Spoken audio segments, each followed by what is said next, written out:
Falar agora diretamente de Nova York, mas lá está tendo uma reunião de políticos e empresários brasileiros do Grupo LIDE de João Dória, e a gente conversa agora com Marcelo Matos, que está conosco. Marcelo Matos, seja bem-vindo. Boa tarde a você.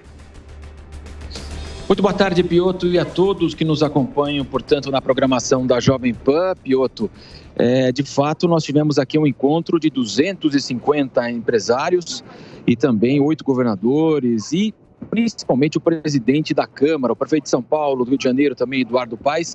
E vocês falavam há pouco aí, eu acompanhava toda a discussão. E novamente também nós tivemos a palavra do presidente da Câmara, Arthur Lira, cada vez mais, né? Ele expõe que o governo está vivendo uma desarticulação, que não tem uma base sólida, inclusive, no Congresso. E hoje, mais uma vez, ele falou sobre esse tema e garantiu, portanto, também que a principal hoje questão que envolve o Congresso é impedir o retrocesso de reformas que já foram apresentadas. Vamos ouvir um trecho que nós separamos do presidente da Câmara, Arthur Lira. A principal reforma que o Congresso brasileiro vai ter que brigar diariamente é a reforma de não deixar retroceder tudo que já foi aprovado no Brasil, no sentido da amplitude do que é mais liberal. Então, não retroceder será a nossa principal reforma.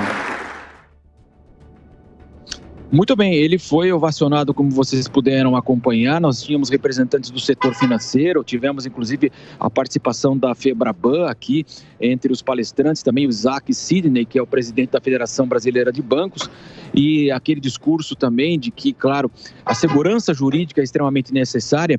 E Lira também chegou a dizer o seguinte, chamou muita atenção essa fala dele, que a segurança jurídica, essa instabilidade em relação à segurança jurídica não é do Congresso, ele deixou em aberto, mas nós sabemos, né, Piotr, que há uma grande judicialização hoje no Brasil. A partir do momento que o Congresso não se apresenta, não discute esses temas, o Supremo acaba legislando. Então, ele não citou, de fato, qual seria, né, a causa dessa instabilidade, mas todos aqui entenderam justamente a mensagem de Arthur Lira. Piotr. Muito obrigado, Matos. Matos nos traz aí um depoimento importante. Deixa eu trazer o Arthur Nogueira já para o debate aqui. Nogueira, seja bem-vindo. Tudo bem, Piotr? Vamos lá. Essa frase de Arthur Lira é extremamente forte, que ele diz: a principal reforma que o Congresso vai fazer este ano é garantir que não haja retrocesso. Ou seja, ele deu um não à insegurança jurídica, não à interferência política em ideias já discutidas no Congresso, ou seja, e ele faz menção ao liberalismo econômico. Perfeito. Exatamente do governo passado. Olha, fico feliz com a frase do presidente da Câmara, Piotr, porque não retroceder significa não voltar atrás com a privatização da Eletrobras, não voltar atrás com a autonomia do Banco Central, não voltar atrás com a lei do saneamento. Ou seja, os avanços conquistados nos últimos 4 anos precisam ser mantidos.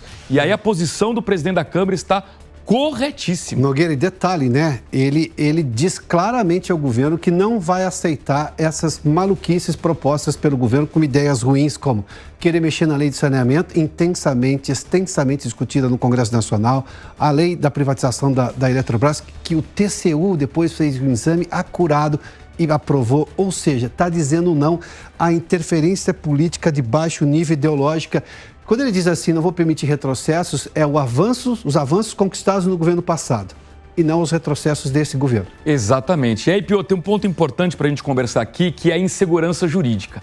Claro que o presidente da Câmara não vai comprar uma briga com o Supremo Tribunal Federal, mas outro dia eu comentei aqui no programa Prós e Contras, que empresários lá em Ribeirão Preto, na AgriShow, a maior feira de agronegócio da América Latina, me disseram que hoje o maior problema do Brasil é a insegurança jurídica provocada pelo Supremo Tribunal Federal. E caberia ao Congresso Nacional, em particular o Senado Federal, tomar uma posição firme de convocar, por exemplo, o ministro Alexandre de Moraes para que ele esclarecesse por que tantas medidas monocráticas que ele toma que estão gerando insegurança jurídica. Ou seja, Piotr, para ganhar nota 10, o Congresso Nacional precisa agora chamar o Supremo Tribunal Federal para conversar e dizer o seguinte, olha, aqui cada um tem uma função.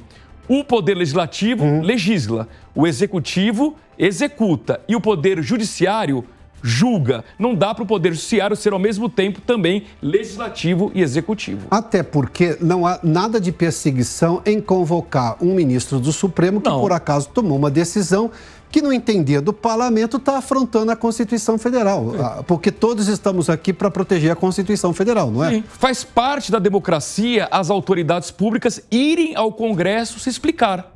Não vejo nenhum problema nisso. Agora, por que tanto medo de convocar ou convidar os ministros do Supremo para irem ao Congresso prestar depoimentos, esclarecimentos, enfim? Até porque tudo isso está no rito democrático. Claro. E o país precisa ser discutido. Aliás, o Supremo, tempos atrás, teve um negócio da coisa julgada, que uma decisão nova interfere numa decisão julgada lá atrás, ou seja, quando você já tinha um entendimento pacificado. Imagina só, foi 6-5 essa decisão do Supremo, só que trouxe aqui, porque isso envolve, por exemplo, pagamento de imposto. Claro. O entendimento que você não teria que pagar, a empresa agora pode ser surpreendida com que, não, vou ter que pagar o imposto retroativo. Retroativo, imagina só. Exato. Ninguém prevê isso no caixa, né? Não, brinca-se que no Brasil até o passado gera incerteza. Agora, os esqueletos andam aqui.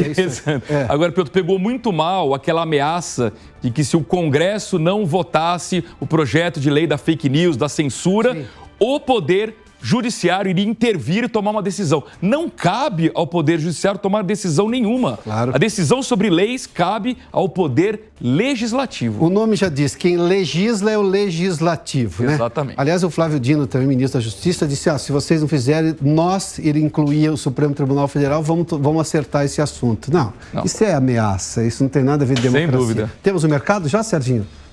Temos o mercado do momento, está aqui, olha. O Ibovespa tem uma alta de 0,98, 107.084 pontos. O dólar está caindo 0,32, está em 4,99, tem ficado nessa média. Exato. Né? Quanto à Bolsa, hoje uma recuperação de quase 1%, Piotr. Saiu a ata do Copom, né, referente à reunião da semana passada. Não teve grandes novidades, o Banco Central foi muito claro. Não dá para reduzir juros na marra, não dá para reduzir juros no curto prazo, não será a chegada de Galípolo que vai mudar isso, a gente comentou ontem, né? O Banco Central não fala isso, mas aqui é a minha opinião, não é o Galípolo chegando no Banco Central que vai mudar isso. E a ata do Copom é muito clara ao dizer que o novo arcabouço fiscal, se gerar previsibilidade para as contas públicas, isso sim pode ajudar o Banco Central a cortar juros. Ou seja, cabe ao Congresso Nacional melhorar o texto enviado pelo Ministério da Fazenda. Agora, tem aquela história, né? Ele vai ser um voto. Por enquanto, ele vai ser um voto só. Agora, a frase da ministra Tebet fala assim, vai ser a voz do governo dentro do Banco Central. E ele, o Galípolo, está muito pelo contrário, está dizendo que não, eu vou lá para ser o técnico e tudo mais. O governo precisa pelo menos melhorar o discurso. Exato. Do que eu conheço do Galípolo. Combina antes o jogo, né? Do que eu conheço do Galípolo, ele não vai chegar chutando a porta, Piotr. A chance dele ser um voto dissonante na próxima reunião, sabe aquele voto que é o único que discorda de tudo, a chance é nenhuma disso acontecer. O que ele pode ajudar o governo é trabalhar internamente para ir convencendo aos poucos os demais diretores de que no segundo semestre haverá espaço para corte de juros. Porque o Copom deixa essa possibilidade. A ata do Copom que foi divulgada hoje é interessante porque isso é uma ideia de previsibilidade. Explica quais são as regras e o entendimento do Banco Central e diz assim, olha, o governo já fez alguns acertos. Houve, de novo, a reoneração dos combustíveis. Isso custa mais para o brasileiro, mas, enfim, do ponto de vista de contas públicas, há um acréscimo. Só que o governo continua falhando em reduzir despesas. Perfeito. As receitas podem até crescer. E se crescer a economia, você cresce a receita da maneira mais saudável. O problema é que não corta nada. Não corta nada. E aí não passa uma imagem de austeridade fiscal. Sim, esse é o grande erro do governo. Se o governo ajudasse o Banco Central cortando gastos, o Banco Central rapidamente iria reduzir juros. Essa é a ajuda que o governo tem que dar, não só ao Banco Central, mas ao país. Enxugar o tamanho do Estado, enxugar a máquina pública. Você está vendo que nós teremos na semana que vem, o governo está falando que vai aprovar já na Câmara o arcabouço fiscal. Ontem eu vou citar novamente, o Rogério Marinho foi nosso convidado aqui no Direto ao Ponto. Aliás, você pode acompanhar essa entrevista, está lá, para você ver no Panflix. Você pode rever a entrevista inteira no Direto ao Ponto. E ele disse assim que hoje, por enquanto, o arcabouço fiscal é uma carta de intenções, porque não se tem detalhes disso. E ele está dizendo que o Congresso vai propor, sim, sobretudo a oposição, uma punição para quem não cumprir as contas. É o mínimo. O arcabouço tirou essa punição que gerava impeachment. Não, que é ridículo. Regra que não tem punição não é regra, ninguém vai cumprir. Você conhece algum político que cumpre alguma regra, alguma meta? Se ele souber que não haverá punição, nenhum político vai cumprir. Então tem que ter alguma punição, nem que seja uma punição do ponto de vista de um corte de gastos automático, né? E o melhor seria manter a história do crime de responsabilidade fiscal. Ou seja, não cumpriu, você pode inclusive perder o mandato. Nogueira, obrigado. Até amanhã.